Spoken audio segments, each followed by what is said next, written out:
আসসালামু আলাইকুম সুপ্রিয় জাতীয় বিশ্ববিদ্যালয়ের 2023 সালের অনার্স চতুর্থ বর্ষের শিক্ষার্থীগণ, আজকে আমি আপনাদের সাজেশনের ধারাবাহিকতায় 16 তারিখের পরীক্ষার সাজেশন শেয়ার করব। অনেকগুলো বিভাগের সাজেশন শেয়ার করব, তাই আপনারা যারা দেখছেন ভিডিওটি স্কিপ না করে সম্পূর্ণ ভিডিওটি দেখতে থাকুন। দেখুন, প্রথমে রয়েছে পদার্থবিজ্ঞানের সাজেশন। তো এই যে 100% যে প্রশ্নগুলো রয়েছে এগুলো কিন্তু একটু বেশি বেশি করে পড়ে নেবেন। তো দেখুন, এই যে এটি কিন্তু মূলত ব্যতিক্রম পাবলিকেশনের সাজেশন, তাই আপনাদেরকে বলছি যারা ব্যতিক্রমের সাজেশনটি ফলো করেন জাস্ট 100% এই প্রশ্নগুলো সবচেয়ে বেশি দেখে নেবেন। এরপরে রয়েছে দেখুন ফিন্যান্স অ্যান্ড ব্যাংকিং বিভাগের সাজেশন।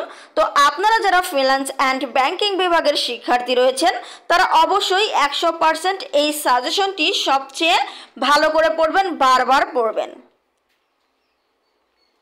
এরপরে রয়েছে দর্শন বিভাগের সাজেশন।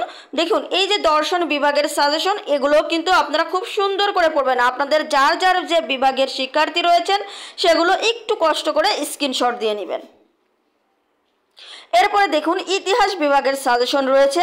ইতিহাস বিভাগের সাজেশনও কিন্তু 100% যে প্রশ্নগুলো রয়েছে এই প্রশ্নগুলো একটু বেশি বেশি দেখে নেবেন। এরপরে রয়েছে প্রাণী বিজ্ঞান বিভাগের সাজেশন, জীব পরিসংখ্যান ও গবেষণা পদ্ধতি এর সাজেশন। এরপরে রয়েছে ব্যবস্থাপনা বিভাগের সাজেশন। এরপরে রয়েছে হিসাব বিজ্ঞান বিভাগের সাজেশন। এরপরে রয়েছে ইসলামের ইতিহাস ও সংস্কৃতি বিভাগের সাজেশন। এরপরে রয়েছে মার্কেটিং বিভাগের সাজেশন। এরপরে রয়েছে ইসলামিক স্টাডিজ বিভাগের সাজেশন। তো আপনারা যারা চতুর্থ বর্ষের শিক্ষার্থী রয়েছেন আমাদের গাইডলাইন গ্রুপে এখনো যুক্ত হননি তাদেরকে বলবো অবশ্যই আপনারা আমাদের গাইডলাইন গ্রুপে যুক্ত হবেন। জাস্ট 30 টাকা আমাদের এই নাম্বারে সেন্ট মানি করে আপনার নাম্বারের শেষে 4টা ডিজিট পাঠিয়ে দিলেই কিন্তু আমরা আমাদের গাইডলাইন গ্রুপে যুক্ত করে দেব পরীক্ষার সকল প্রকার গাইডলাইন। দেখুন, জাস্ট 30 টাকা, যা কিন্তু আপনার অনেক বেশি কাজে আসবে না, কিন্তু এই পরীক্ষার সময়ে যে কোনো একটি গাইডলাইনের জন্য হলেও আপনার অনেক উপকারে আসতে পারে। তাই বলবো অবশ্যই আপনারা আমাদের গাইডলাইন গ্রুপে যুক্ত হয়ে যাবেন, জাস্ট 30 টাকা কিন্তু।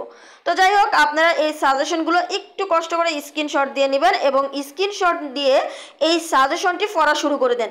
এই যে 2 দিন সময় আছে, আপনারা কি করবেন 100% যে প্রশ্নগুলো রয়েছে এই প্রশ্নগুলো কমপক্ষে আপনারা চিন্তা করবেন 2 থেকে 3 বার রিভিশন দিতে। অ্যাট লাস্ট 3 বার রিভিশন দেওয়ার চেষ্টা করবেন, কিন্তু বাকি প্রশ্নগুলো 1 থেকে 2 বার রিভিশন দিলেই হয়ে যাবে। তো আশা করি বিষয়টি বুঝতে পারছি। আজকের ভিডিওটি এ পর্যন্তই। ধন্যবাদ সবাইকে। ভিডিওটি অবশ্যই শেয়ার করে রাখবেন।